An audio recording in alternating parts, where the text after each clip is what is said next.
On the positive side naman, this is very, very positive naman mga kapiksi kasi nakita natin na maganda no, yung daloy ng pera sa inyo. Parang uulanin kayo ng pera mga kapiksi. Ibig sabihin makaka-experience kayo ng parang marami yung dating ng pera sa inyo, or kaya sinabi ko umuulan ng pera kasi parang maraming chance or opportunity na magkakapera kayo ngayong November, especially guys bare months no. So sabi ko nga, pag mga ganitong petsa hindi na to nakakagulat kasi for some of you pwedeng nakukuha nyo na yung mga bonus nyo,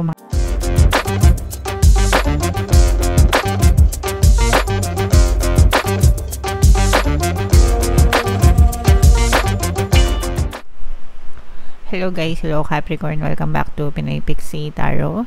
Ang pamagat ng episode natin for tonight is November 1 to 6 to 15, kapalaran first half ng November para sa Capricorn, Sun, Moon, Rising, Sign, and Venus. In case hindi kayo naka-resonate dito guys, panoorin nyo na lang yung taroscope nyo for November. Baka doon yung energies nyo. So, by the way, mga kapiksi, no, naka-upload na sa ating channel yung inyong 2025 kapalaran para sa bawat zodiac sign, mga kapiksi. If in case hindi nyo pa napapanood, panoorin nyo na. Punta lang kayo dun sa ating YouTube homepage, mga kapiksi. Wow, grabe. Sobrang ganda nito, guys, no. Ito yung mga pwede nyong ma-experience or maranasan ngayong November 1 to 15. Unang-una, guys, good luck, no. Luck, swerte, fortune, good fortune, jackpot, guys, no, for some of you. Especially nowadays, kasi itong petsa na to, November to December, marami ng mga raffle, pag-giveaway, di ba? Pakinggan nyo na yung subliminal natin, guys, yung para manalo sa raffle or contest as early as now. Para ma-program na yung inyong subconscious mind, mga kapiksi, no, para manalo kayo ng maraming premyo. Marami na tayong mga success stories dyan, mga kapiksi. And for some of you, i-claim nyo na ito, guys, no, kasi yung iba sa inyo, pwede talaga kayo maki-jackpot, pwede kayo manalo ng malalaking premyo, mga kapiksi.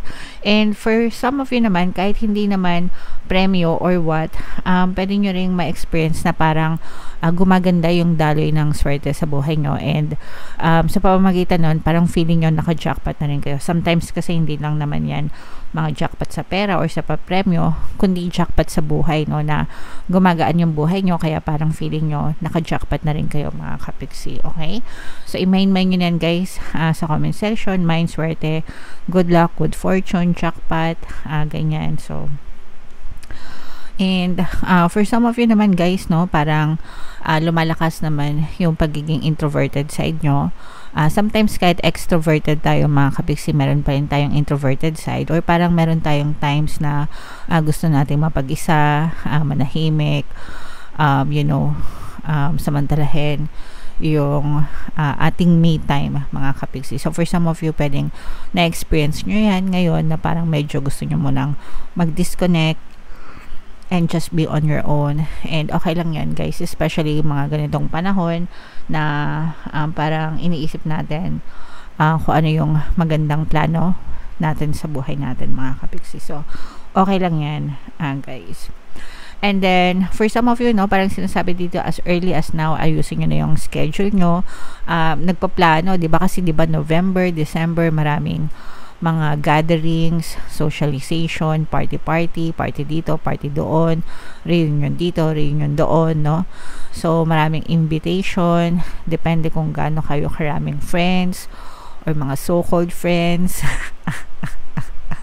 Diba? So okay lang yan, mga kapiksi. Ang importante is you connect with them, mga kapiksi, and just have fun, no, on your own, mga kapiksi. And i-plano nyo rin, bukod dun sa mga party, parang this is also the best time for you to plan ahead kung ano yung gusto nyo mangyari for next year or yung mga goals nyo, diba? So yeah, comment down below, guys, if feeling nyo naka-resonate kayo dyan sa mga messages na yan. Tingnan natin yung ganap sa inyo, guys, ngayong November 1 to 15.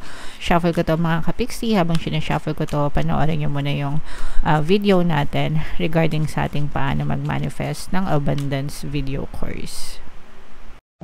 Kapiksi, sawa ka na ba sa mga struggles at hirap sa buhay mo? Masipag ka ba at masikap sa buhay ngunit hindi ka pa rin umaasenso? Ilang beses ka na bang nag-attempt mag-negosyo at mag-invest pero palagi ka pa rin nalulugi?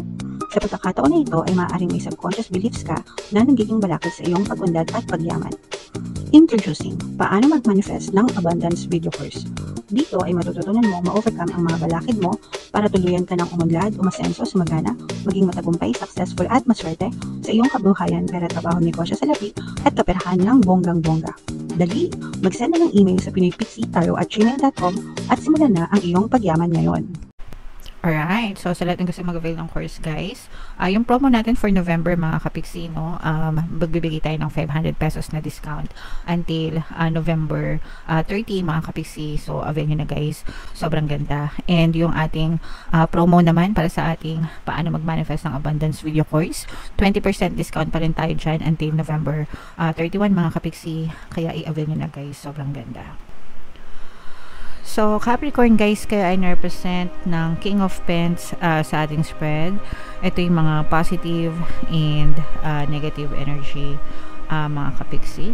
So, meron tayo dito guys presence ng air sign, Aquarius, Gemini, Libra. For some of you, maaring may air element kayo sa inyong natal chart or you may be dealing with another air sign.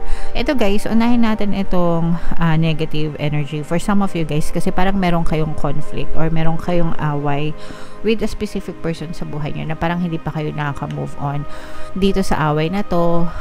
Nagkakaroon pa rin kayo dito ng emotional pain mga kapiksi, hindi pa rin nakaka-move on, hindi pa nakaka-get over, na stuck pa rin kayo dito sa negative circumstance na to guys. So this may be an air sign, Aquarius, Gemini, Libra.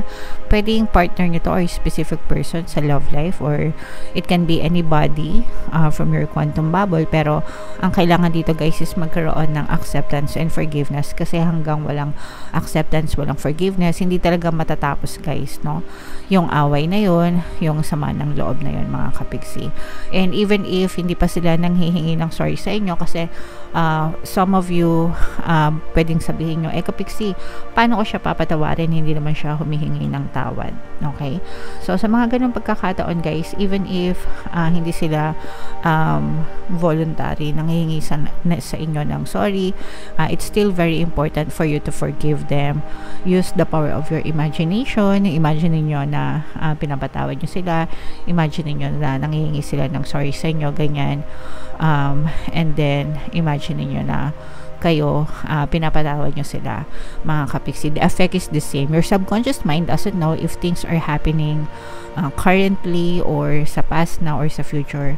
Hindi yan alam ng subconscious mind nyo. Ang importante is nai-imprint nyo yung ganong klaseng scenario sa isip nyo hanggang sa tuluyang gumaan yung inyong pakiramdam. And the reason kung bakit natin sinasabi na you have to forgive is para maka-move on kayo, para mawala yung mga negative emotions para sa inyo, hindi para sa kanila. Kasi kapag nagpatawad kayo, nawawala yung mga negative emotions, kayo yung nagbe-benefit mga kapiksi, hindi sila. Okay? Kasi sila, regardless kahit patawarin nyo sila or hindi, babalikan sila ng karma mga kapiksi. So yun yung kabayaran dun sa ginawa nila sa inyo guys. But si universe ang gumagawa nun, hindi tayo.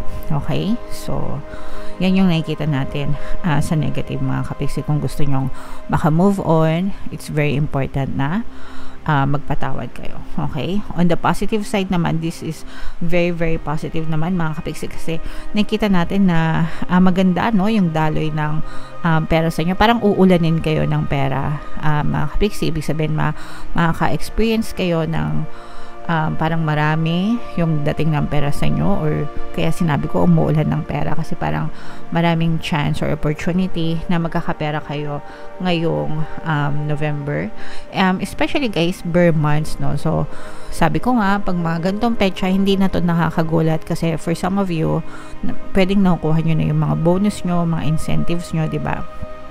Merong ibang kumpanya na hindi lang 13th month yung binibigay, meron pang 14th month, 15th month performance bonus, and as early as November binibigay na yan. Sometimes nag-extend pa yan hanggang February sa susunod na taon. So February, March. Kaya meron talaga guys, may mga ganong kumpanya talaga ng mga galante. Okay?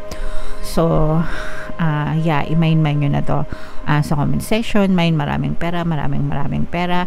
And for some of you, hindi lang yun guys, kasi parang meron ditong positive news na yung iba sa inyo is maaaring mag-level up ng buhay. Parang bibigyan kayo ng chance ni universe na ma-promote or mag-level up, mga kapiksi, no?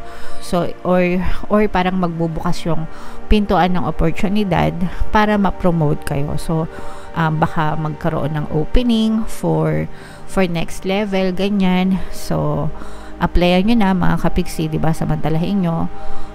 Minsan lang yan, diba? So, whether matanggap kayo or hindi, i-claim nyo na, no? Dapat you are preparing for level up, mga kapiksi, kung gusto nyo talagang ma-promote, guys. Okay? Pero ito, magandang chance yan para sa inyo na binibigay ni universe. Very peaceful yung nararamdaman natin na daloy ng pera sa inyo, guys. So, i-claim nyo na yan, mga kapiksi. So, mine, maraming bonus, pag-angat, yan yung mga nakikita natin para sa inyo, mga kapiksi. Yung iba naman guys, parang nararamdaman ko na sasamantalahin nyo tong pagkakataon na to. Kapag nakuha nyo na yung mga bonus nyo, parang feeling ko magre-resign kayo and lilipat kayo ng ibang trabaho, mga kapiksi.